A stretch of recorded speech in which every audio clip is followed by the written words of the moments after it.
이제 자리에서 일어나셔서 우리 함께 말씀을 읽겠습니다. 오늘은 시편 4편 1절에서 8절까지의 말씀입니다. 시편 4편 1절부터 우리 8절까지의 말씀, 우리 다 같이 함께 한 목소리로 합독하시겠습니다. 내 의의 하나님이여, 내가 부를 때에 응답하소서. 곤란 중에 나를 너그럽게 하셨사오니 내게 은혜를 베푸사 나의 기도를 들으소서. 인생들아, 어느 때까지 나의 영광을 바꾸어 욕되게 하며 헛된 일을 좋아하고 거짓을 꾸미려는가. 여호와께서 자기를 위하여 경건한 자를 택하신 줄 너희가 알지어다. 내가 그를 부를 때에 여호와께서 들으시리로다. 너희는 떨며 범죄하지 말지어다. 자리에 누워 심중에 말하고 잠잠할지어다. 의의 제사를 드리고 여호와를 의지할지어다. 여러 사람의 말이 우리에게 선을 보일 자 누구뇨 하오니 여호와여, 주의 얼굴을 들어 우리에게 비추소서. 주께서 내 마음에 두신 기쁨은 그들의 곡식과 새 포도주가 풍성할 때보다 더하니이다. 내가 평안히 눕고 자기도 하리니 나를 안전히 살게 하시는 이는 오직 여호와이시니이다. 아멘. 자리에 앉으시겠습니다. 옆에 있는 분들과 인사 나누겠습니다. 반갑습니다. 감사합니다. 오늘 주님 앞에 나와 예배하시고 또 온라인으로 예배를 드리시는 모든 분들에게 풍성한 하나님의 은혜 베풀어 주실 줄 믿습니다. 자, 오늘은 시편 4편, 지난 우리가 수요일 날 계속 이제 어찌하다 보니 시편 1, 2, 3, 4편 우리가 쭉 함께 보고 있는데요. 원래 이런 계획은 아니고 여러분들 잘 아시다시피 우리가 그 공동체 성경 읽기 하는 그 본문 중에서 한 장을 제가 택하는데 시편 본문을 계속 택하게 되는 것 같습니다. 그래서 지난주에 우리가 함께 읽었던 시편 4편 1편 1절부터 8절까지의 말씀을 가지고 우리 다 같이 한번 제목을 함께 읽어보겠습니다. 시작. 경건한 자를 택하시는 하나님이라는 제목으로 함께 은혜를 나누겠습니다. 시편 3편은 다윗의 시고 오늘 시편 4편도 다윗의 시입니다. 1편과 2편이 짝을 이루고 있는 것과 같이 또 우리 3편과 4편은 또 나름대로의 짝을 이루고 있다고 볼 수가 있습니다. 그래서 3편은 여러분들 그 앞에 표제어에 보시게 되면은 압살롬의 그 왕이 가져온 그 구테타를 피해 가지고 도망치면서 쓴 시라고 본다면 이 시는 그렇게 이제 똑같이 그때 쓴 시라고 보여지는 시가 바로 오늘 시편 4편의 시입니다. 사실 여러분 이 다윗이 이렇게 어려움을 당하게 됐던 그 출발점은 많은 분들이 아시는 것처럼 밧세바를 범한 사건으로부터 시작이 됩니다. 그래서 그 사건으로 인하여서 결국에는 장남이 물론 이게 이제 직접적인 연관이 탁 있는 사건은 아니지만 그 이후로부터 다윗의 가문에 문제가 생기기 시작했던 것이죠. 그래서 이제 장남이 이제 누구를 죽입니까? 자기 이복 죽인대. 강간을 하죠. 여동생을 강간을 하고 또 그것 때문에 동생이 형을 죽이게 되는 그런 일이 벌어지게 되고 급기야는 이 압살롬 아들 그 동생이 형을 죽였잖아요. 그 동생이 바로 압살롬 아니겠습니까? 그 압살롬이 아버지 다윗을 몰아내고 왕위를 찬탈하게 되는 그러한 상황까지 이제 이르게 됩니다.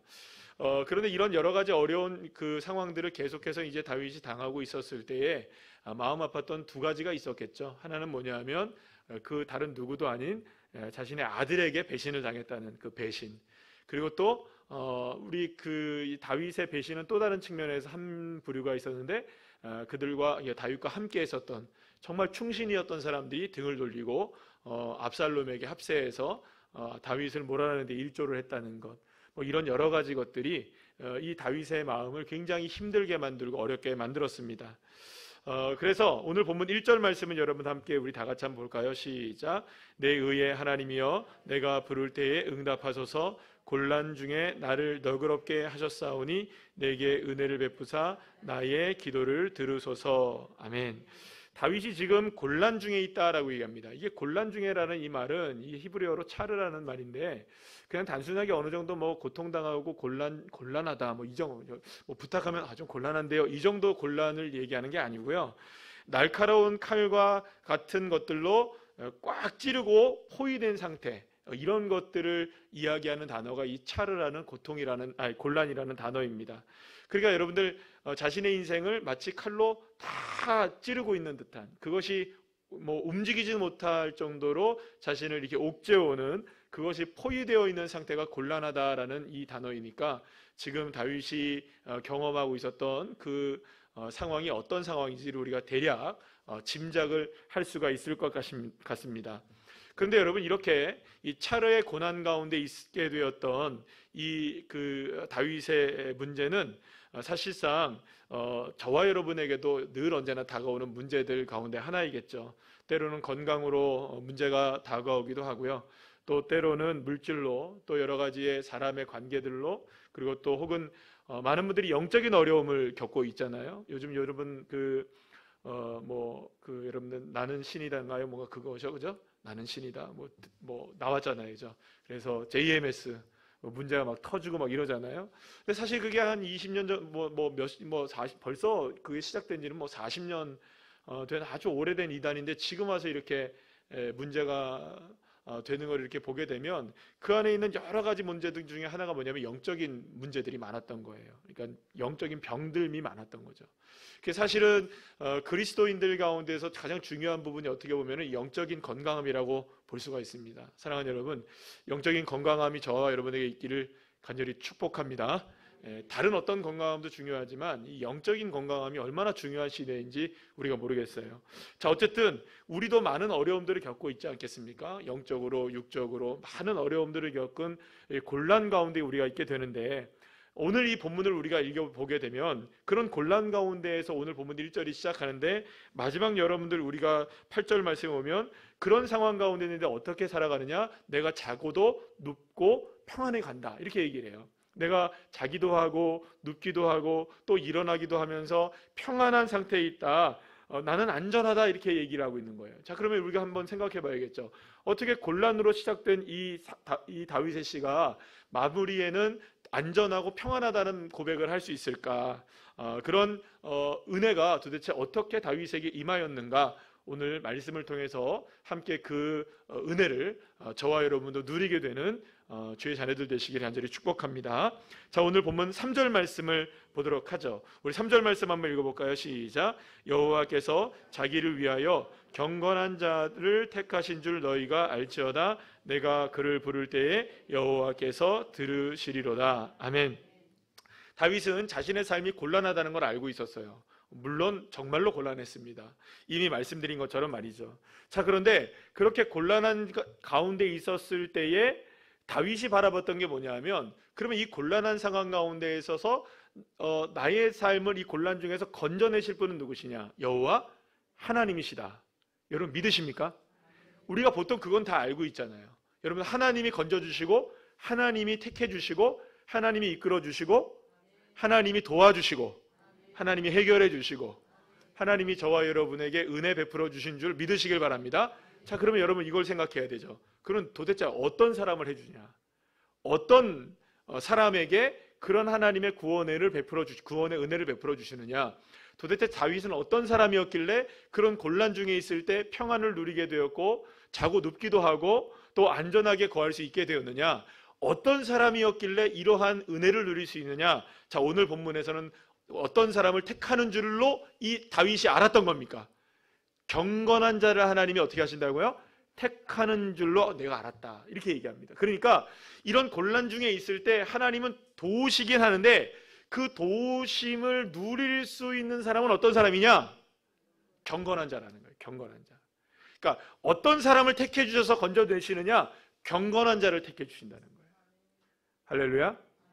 사랑하는 여러분, 그럼 우리도 생각해 봐야 되겠죠. 우리가 곤란 중에 있을 때 우리 누구도 다 우리도 안전하기를 원하고, 평강을 원하고, 도움이 있기를 소망하고, 할렐루야. 다 그렇게 되는데 누구에게나 그게 허락되는 것 같이 보이진 않는다는 거예요. 그렇죠? 그러니까 하나님은 우리 누구에게나 그것을 주시는데, 과연 어떻게 하나님은 그것을 누구에게 허락해 주시느냐? 그냥 막무가내로 허락해 주시느냐? 막무가내로 허락해 주시는 분이 아니시라는 거예요. 하나님은 누구를 택하셔서 그 은혜를 베풀어 주시느냐? 경건한 자에게 베풀어 주신다는 거예요. 자, 그러면 저와 여러분이 경건한 자만 되면 될 거예요. 그죠? 따라합시다. 경건한 자 됩시다. 할렐루야. 그럼 집으로 돌아가시면 되겠죠. 경건한 자 되면 되는데 뭘요. 그러면 경건한 자가 어떤 뜻을 갖고 있는지를 우리가 한번 살펴봐야 될 것 같아요. 자, 경건하다는 말은요, 여러분, 우리가 생각할 때 여러분들은 어떻게 경건한 자를 생각하고 계세요? 이거 벌써 보여주셨는데 아직 안 보여주셔야 되는데 경건하다는 것을 여러분들 어떻게 생각하십니까? 경건하다, 하나님을 두려워하는 것. 또 어떤 거 벌써 나와서 비스꾸부리하게 얘기하시면 됩니다. 보신 분들은 벌써 그러니까 경건하다는 걸 어떻게 보통 우리가 생각하고 있냐면 아마 이렇게 좀 두려워하는 마음, 또 혹은 뭔가 이렇게 엄숙한 마음, 하나님 앞에 어떻게 쫙하게 순종하는 마음, 뭐 이런 정도, 그죠? 뭐 이런 경건하다는 거를 여러 가지로 할 수 있어요. 또 경건하다는 거를 큐티하는 사람, 그죠? 이게 이해가 안 되시면 경건의 시간이 큐티인데, 그죠? 네, 그래서 그렇게 한 건데 큐티하시는 분들은 아멘 했을 건데 지금이라도 듣지 않았는데 자, 그러니까 이 경건하다는 걸 여러 가지로 표현을 우리가 할 수 있을 거예요. 그러면 오늘 본문에서 쓰이는 경건하다 할 때 이 경건은 어떤 의미가 있느냐? 히브리어로 보니까 하시드라는 단어를 썼어요. 그래서 이 경건하다는 단어에 보면은 친절한, 경건한 자 뭐 이런 얘기가 있는데 이렇게 쭉 찾아보니까 이 하시드라는 말에는 어떤 표현까지도 나와 있냐면 따라합시다. 성도. 그러니까 성도. 그러니까 하나님께서 거룩하게 만드신 존재인 성도를 이 경건이라는 말로 똑같이 쓰고 있다는 거예요. 자, 그런데 여러분들 이 하시드 이렇게 해보니까 어디서 많이 들어봤던 단어랑 비스무리하게 어디서 이렇게 들려지지 않습니까? 그렇죠. 아유, 똑똑하시네. 이제 하산을 하셔도 될 것 같습니다. 하시드라고 하니까 여러분들 많이 들어본 단어죠, 그죠? 헤세드와 단어가 발음이 비슷해요. 그래서 이 하시드라는 단어도 헤세드가 갖고 있는 뜻에 비슷한 것들이 들어있습니다. 그래서 어떤 은혜가 있냐면 하나님의 은혜의 사랑을 뜻할 때 하시드라는 경건이라는 말을 쓰기도 해요. 자, 그러니까 이 말은 무슨 말이냐면 하나님께서 경건한 자를 택하신다라고 했을 때 그 경건은 어떤 의미가 있냐면 하나님의 은혜를 아는 사람, 하나님을 은혜를 아는 사람이 진정한 성도이겠죠? 맞겠죠? 그러면 그 사람을 하나님께서 어떻게 하신다? 택하신다. 자, 그러니까 이런 거죠. 여러분들 우리가 헤세드라는 단어는 여러 번 우리가 함께 설명을 드렸는데요. 이건 그냥 헤세드가 그냥 은혜가 아니라 누구에게로부터 나오는 은혜인가요? 하나님으로부터 나오는 은혜인데 그냥 주어지는 은혜가 아니라 언약으로 주어지는 은혜, 약속으로 주어지는 은혜예요. 그러니까 하나님은 하나님의 백성들인 성도들에게 은혜를 베풀기로 약속을 하셨다는 거예요. 아멘. 그러니까 저와 여러분이 성도이죠? 저와 여러분이 하나님의 자녀이죠? 믿으십니까? 그리스도인이십니까? 성도이십니까? 그러면 저와 여러분은 당연히 누리게 될 하나님의 은혜가 있다는 거예요. 그게 언약으로 하나님께서 우리에게 베풀어 주시기로 약속되어 있다는 거예요. 그러니까 경건한 자를 택한다고 했을 때에 이 경건하다는 말은 다윗의 입장에서 본다면 이런 거죠. 지금 상황이 매우 곤란스러워요. 너무나 어려워요. 너무나 힘겨워요. 마치 자신의 인생을 칼로 찌르는 것처럼 자신의 인생을 막 옥죄어오고 있어요. 자, 그러나 그런 상황이라 할지라도 하나님의 구원의 은혜는 누구에게 베풀어지느냐? 하나님의 은혜가 당연하게 나의 것임을 믿는 사람. 나의 것임을 믿는 사람. 어떠한 순간에 내가 처해 있다 할지라도 하나님은 내 편이심을 믿는 사람. 그리고 그 하나님을 내가 바라보는 사람. 하나님을 의지하는 사람. 상황이 어떻든, 문제가 어떻든, 내 지금 내 코가 석자이든 넉자이든 다섯자이든 그 상황이 어쨌든 간에 나는 주님을 바라보겠습니다. 나는 주님을 의지하겠습니다. 내게 베풀어질 은혜의 언약은 아직까지도 나에게 남아 있음을 믿습니다. 이 사람이 경건한 사람인 거죠. 이 사람이 경건한 사람이라는 거예요. 단순하게 그냥 가만히 묵상하면서, 물론 여러분들 그것도 맞습니다. 틀리다는 말이 아니에요. 여러분들 말씀 묵상하고 조용히 이렇게 하나님을 두려워하는 마음에 우리가 주님 앞에 순종하고 이렇게 하는 것도 맞습니다만 좀 더 적극적인 의미에서 우리가 생각해 본다면 하나님이 내게 베푸실 은혜가 나에게 남겨져 있다는 것을 확실하게 믿는 사람. 여러분 믿으십니까? 그럼 우리가 경건한 삶을 살아갈 수 있을 때는 오히려 어느 때가 더 경건하게 살아갈 수 있을 기회가 주어질까요? 여러분 잘 생각해 보세요. 오히려 곤란할 때인 거죠. 왜요? 이때만큼 우리에게 하나님의 은혜가 필요할 때가 어디 있겠습니까? 이때만큼 하나님의 은혜가 우리에게 절실할 때가 어디 있겠습니까? 사랑하는 여러분, 하나님의 은혜가 절실하십니까? 하나님의 은혜가 정말로 저와 여러분에게 끊임없이 베풀어 주어야 된다고 믿고 계십니까? 경건한 자가 되시길 바랍니다. 어떠한 상황 속에서 그 은혜를 놓치지 마시길 바랍니다. 그 은혜를 붙잡는 자가 되시기를 간절히 소망합니다. 모든 상황 속에서 여호와 하나님을 바라보는 사람, 내 소망은 누구에게만 있다? 하나님에게만 있다. 내 소망은 오직 주님에게만 있다. 제가 그 넷플릭스에서 이번에 나온 그 다큐멘터리를 제가 좀 봤더니 정말 분노가 나더라고요. 이 상황들이 보니까 어떻게 저렇게 될 수 있을까? 이런 문제들이 왜 저렇게까지 될 수 있을까라고 했는데, 그 많은 문제들 속에 있었던 이 JMS 쪽에 있었던 그 많은 피해를 보게 된 사람들의 공통적인 이야기가 뭐냐면, 그 엄청난 그 아픔을 당하고 있을 때에도 계속 그 사람들이 누구를 찾았는 줄 알아요? 정명석을 찾지 않고 하나님을 찾아요. 희한하죠. 제가 그래서 희한하다. 저 사람들이 지금 하나님을 믿는 것도 아니고 정명석을 하나님이라고 믿는데, 정명석에게 그렇게 당하고 있는데도 계속해서 하나님 도와주세요 라고 고백하고 있는 거예요. 제가 그걸 보면서 참 희한하다라는 생각을 했어요. 그러면 저들이 생각하는 하나님과 우리의 생각하는 하나님이 달랐겠죠? 같지 않았겠죠? 저는 그 이야기를 이렇게 생각해보면서 그런 생각을 해요. 그래도 조금 다른 얘기긴 하지만 저는 그런 생각을 합니다. 그래도 그 어려운 그 고통 속에서도 그들이 끝까지 정명석 찾지 않고, 그래도 그들이 제대로 알든 모르든 하나님을 구하고 하나님을 찾았을 때 하나님이 시간이 지났어도 외면하지 않고 진실이 드러나가야 하신 것이 아닌가. 엄청난 고통 속에 있었던 그 아픔을 겪었던 그 순간 속에서도 그들이 하나님을 온전히 알지는 못했어도 그래도 그 순간에 누구를 찾았던 겁니까? 그래도. 사랑하는 여러분, 조금 이야기가 다르다고 생각하지만 사실상 우리가 겪는 일들도 실제로는 별반 다를 바가 없는 일들을 우리가 겪고 있습니다. 종류가 다를 뿐이죠. 저와 여러분이 당하고 있는 많은 어려움들 속에서도 절절하게 하나님을 찾을 때가 많지 않습니까? 자, 그런데 오늘 제가 하고 싶은 이야기는 이겁니다. 여러분, 하나님을 잘 알고 계시나요? 하나님을 잘 알고 계시나요? 정말 우리는 하나님을 잘 알고 있나요? 내 삶은 정말로 하나님을 찾기에 부족함이 없나요? 내 삶은 정말로 하나님을 찾기에 정말로 깨끗하고 정말로 경건해서 정말로 우리는 뭔가 준비가 돼 있어서 하나님의 이름을 입에다 올릴 수 있고 하나님의 이름을 부를 수 있는 그런 존재로 우리가 준비되어 있나요? 그 누구도 사실상 저와 여러분들 중에 깨끗한 자 아무도 없죠. 준비된 자 있습니까? 우리가 하나님의 이름을 부를 만한 자격이 있나요? 나는 정말로 그 하나님을 잘 알고 있나요? 사랑하는 여러분, 저와 여러분에게 있어서 이 놀라운 하나님의 은혜를 한 가지 우리가 알아야 되는데 뭐냐면, 사랑하는 여러분, 저와 여러분이 오늘 그 시편 4 오늘 보면 6절 말씀을 우리 한번 다 같이 한번 읽어볼게요. 6절 말씀입니다. 시작.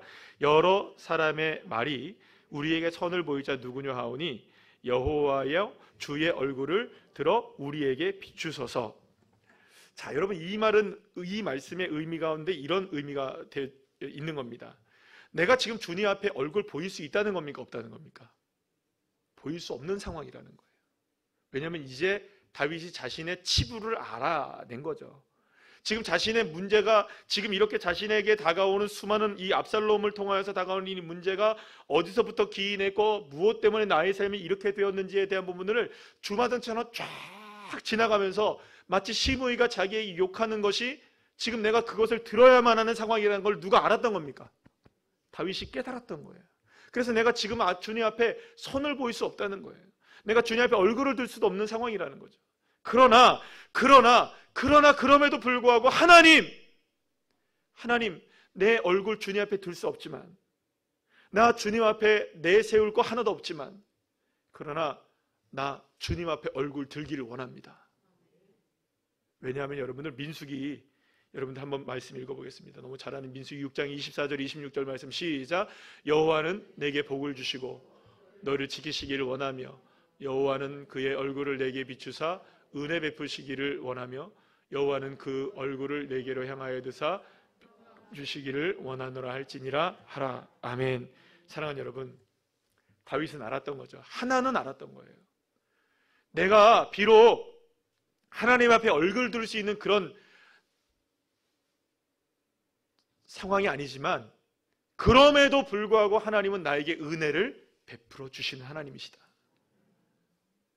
여러분, 어떠한 절망 가운데 있다 할지라도, 어떠한 상황 가운데 있지 할지라도 주 여호와 하나님의 이름을 부르며 찾으시기를 축복합니다. 주님의 이름 부르셔야 합니다. 주님을 찾으셔야 합니다. 다른 그 어떤 것을 찾는 것이 아니라, 다른 그 어떤 것을 의지하는 것이 아니라 여호와 하나님을 찾으시기를 축복합니다. 다윗은 결코 바로 그 은혜의 자리를 떠나가진 않았던 거죠. 수없이 많은 고통의 시간들이 다가오고 엄청난 압박이 삶에 다가오고 있을 때에라 할지라도 그 하나님은 나에게선 떠나지 않았다. 나는 하나님을 떠났으나 하나님은 나를 떠나지 않으셨다. 사랑하는 여러분, 우리가 얼마나 늘 언제나 주님을 많이 배반합니까? 얼마나 많은 순간 주님을 향해 우리가 주님의 마음을 아프게 할까요? 제가 오늘 책을 조금 읽으면서 그 존 오트보그 목사님의 선택훈련이라는 책을 지금 다시 읽고 있는데, 거기에서 보면 이렇게 이야기하시더라고요. 하나님은 하나님만큼이나 거절을 많이 당하신 분이 있으실까? 하나님은 그 요한계시록 3장에 보시면 여러분들 늘 언제나 우리에게 문을 두드리시는 분이시잖아요. 내가 너와 더불어 먹고 마시기를 원한다. 내가 너에게 들어가기를 원한다. 문 두드리시는 주님이신데, 주님은 우리가 얼마나 우리를 향해서 문을 두드리고 계신데 우리는 그 문을 안 열어줄 때가 얼마나 많아요. 그래서 그런 얘기를 하시더라고요. 주님만큼 거절을 많이 당하시는 분이 계실까? 그렇죠. 사랑하는 여러분, 우리가 주님을 거절하는 것은 너무나 일상적으로 사실 일어나는 일이 아닐까요? 그럼에도 불구하고 놀라운 사실은 뭐냐 하면, 주님은 우리에게 계속 문을 두드리고 계신다는 거죠. 우리에게 은혜를 베푸시기를 원하시고 계시고, 평강 주시기를 원하시고 계시고, 복 주시기를 원하시고 계시고, 비록 우리의 낯짝 들 수 없어서 다윗처럼 얼굴 선보일 자신 아니지만, 그럼에도 불구하고 그 얼굴을 향해 내게 은혜를 베풀어 주시는 주님이 계시기에 이 시간 다시금 경건한 자가 되어서 다시금 주의 언약을 의지하는 자가 되기를 소망하면서 나아갔을 때 하나님께서 다윗의 삶을 회복시켜 주신 줄로 믿으시길 바랍니다. 사랑하는 여러분, 다윗은 분명히 기뻐할 수 있는 상황이 아니었습니다. 슬픔에 잠겨서 세상 사람들이 절망하고 극단적인 방법으로 삶을 내버릴 수 있을 만큼의 아픔을 경험하고 있었던 사람이었습니다. 그러나 그렇게 자신의 삶에 다가온 수많은 아픔 속에서도 나 자신의 삶이, 그러나 지금의 삶이 어떻게 되느냐? 새 포도주에 풍성할 때보다 더 기쁨이 넘친다. 왜냐하면 그걸 깨달았던 거예요. 다른 그 어떤 것을 깨달은 것이 아니라 주님은 나에게 은혜를 베푸시는 하나님이시다. 사랑하는 여러분, 그렇다면 결국에는 이 세상을 이기는 사람은 어떤 사람이 이길까요? 누가 이 세상의 고통과 곤란과 아픔을 이기고 정말로 새 포도주가 풍성하게 넘쳐나는 승리의 기쁨을 누릴 수 있는 사람이 될 수 있을까요? 바로 어떠한 상황 속에서도 하나님을 사랑하는 사람, 하나님의 은혜를 갈망하는 자리로 나가는 사람, 하나님을 더욱더 깊이 사랑하는 사람, 그 사람이 바로 경건한 사람이 되어지는 것이고, 하나님은 바로 그 경건한 사람을 택하셔서 하나님의 사람으로 세워지게 하실 줄로 믿으시길 바랍니다. 사랑하는 여러분, 그런데 여기서 우리가 한 가지 조심해야 될 게 뭐냐 하면 이 경건한 자를 늘 우리가 오해하는 경우들이 많다는 거예요. 왜냐하면 이 경건한 자를 어떤 사람들은 양심이 깨끗한 사람 혹은 죄가 없는 사람을 의미한다고 생각할지도 모르겠어요. 그래서 아유, 나 같은 사람을 뭐 하나님이 이렇게 생각하면 안 됩니다. 나는 경건하지 않아. 나는 경건하지 않아. 큐티도 안 하니 경건하지도 않아. 뭐 이렇게 생각할 수 있다는 거죠. 사랑하는 여러분, 그렇다면 확실히 정말 그런 얘기일까요? 그러나 여러분, 그렇지 않아요. 방금 전에 계속 말씀드렸던 것처럼 다윗은 자신이 죄악 가운데 출생했음을 고백합니다. 그리고 자신이 죄악 가운데 있음을 알았습니다. 그리고 자신이 얼굴도 하나님 앞에 들 수 없을 정도로 연약한 죄인이라는 사실을 알고 있었어요. 그러나 그렇다 할지라도 모든 죄를 용서해 주시는 주님의 은혜 앞에 더 가까이 나가고 있는 거예요. 그러면 누가 진짜 경건한 자일까요? 죄 없이 살아가는 사람일까요? 물론 죄 없이 살아가는 사람이 경건한 사람이겠죠. 그러나 정말로 경건한 사람은 성경적인 의미에서 어떻게 보면 성경적인 의미에서 경건한 사람은 죄 있음에도 불구하고 주님의 십자가의 앞으로 나가는 사람이죠. 그러면 주님께서 우리의 죄를 용서해 주시기에 누구에게 하나님이 용서의 은혜를 베풀어 주시느냐? 죄를 고백하는 자들. 죄를 고백하는 자예요. 자, 그렇기 때문에 경건한 삶이란 외적으로 깨끗하거나 내적으로 온전한 신앙의 상태를 이야기하는 것이 아니라 비록 그렇지 못함에도 불구하고 하나님께 더 가까이 나아가려고 애쓰는 사람이죠. 그 사람이 바로 믿음에 있는 사람이고요. 예수 그리스도의 은혜가 아니면 안 됩니다라고 그 상황 속에서라도 고백하는 사람. 할렐루야. 사랑하는 여러분, 그 사람을 하나님이 택하시는 거예요. 그 사람이 바로 성도인 거죠. 그 사람이 뭐냐? 경건한 자가 되는 것입니다. 그렇기 때문에 여러분, 경건한 자는 어떤 사람이냐? 따라합시다. 오직 하나님만을 바라보는 자다. 사랑하는 여러분, 어떠한 상황 속에서도 주님을 바라보며 주님이 나의 모든 것임을 믿으며 흔들리지 않는 그 사람이 바로 경건한 사람이 되는 줄로 믿으시길 바랍니다. 마지막으로 시편 46편 1절에 3절 말씀 우리 다 같이 한번 읽어볼까요? 시작. 하나님은 우리의 피난처시요 힘이시니 환난 중에 만날 큰 도움이시라. 그러므로 땅이 변하든지 산이 흔들려 바다 가운데 빠지든지 바닷물이 솟아나고 뛰놀든지 그것이 넘침으로 산이 흔들릴지라도 우리는 두려워하지 아니하리로다. 아멘. 처음에 경건한 자가 어떤 사람이냐고 물어봤더니 여러분들 중에 한 분이 하나님을 두려워하는 자라고 말씀을 하셨죠. 근데 이 두려워하다는 말이 여러분들 히브리어로 야레라는 말인데요. 이 히브리어의 야레라는 두려워하는 말 속에는 또 어떤 의미가 있는지 여러분들 아세요 혹시? 하나님을 높이는, 하나님께 경배한다는 의미도 있는 거예요. 그러니까 우리가 하나님을 두려워한다는 것이 무서워한다는 의미가 아니라 하나님만을 어떤 상황 속에서도 바라보고 경배하고 주님을 의지하는 그 사람이 어떤 사람입니까? 바로 경건한 자가 되는 거죠. 사랑하는 여러분, 그렇기 때문에 하나님은 나의 피난처가 되신다. 나의 힘이 되신다. 환난 중에 나에게 도움이 되신다. 나는 그렇기 때문에 그런 상황 속에서 어떤 상황 속에서 내가 있다 할지라도 나는 여호와 하나님 한 분만으로 인하여 기뻐하는 믿음의 자녀가 되겠다. 곤란 중에서 여러분들 진정한 기쁨을 누렸던 이 다윗처럼 저와 여러분 모두가 한 사람 한 사람이 다 경건한 자들이 되셔서 정말로 주님께서 우리를 딱 택하시기에 아름다운 사람. 그러려면 우리 얼굴은 언제나 누구를 향해야 될까요? 하나님을 향해야 됩니다. 어떠한 상황 속에서도 하나님을 외치십시오. 어떠한 상황 속에서도 주님을 바라보십시오. 그러면 주님이 택해 주시는 거예요. 그럴 때 하나님께서 새 포도주와 곡식보다 더 풍성하게 기쁨을 누리게 하시는 하나님의 역사를 저와 여러분에게 허락해 주실 줄로 믿습니다.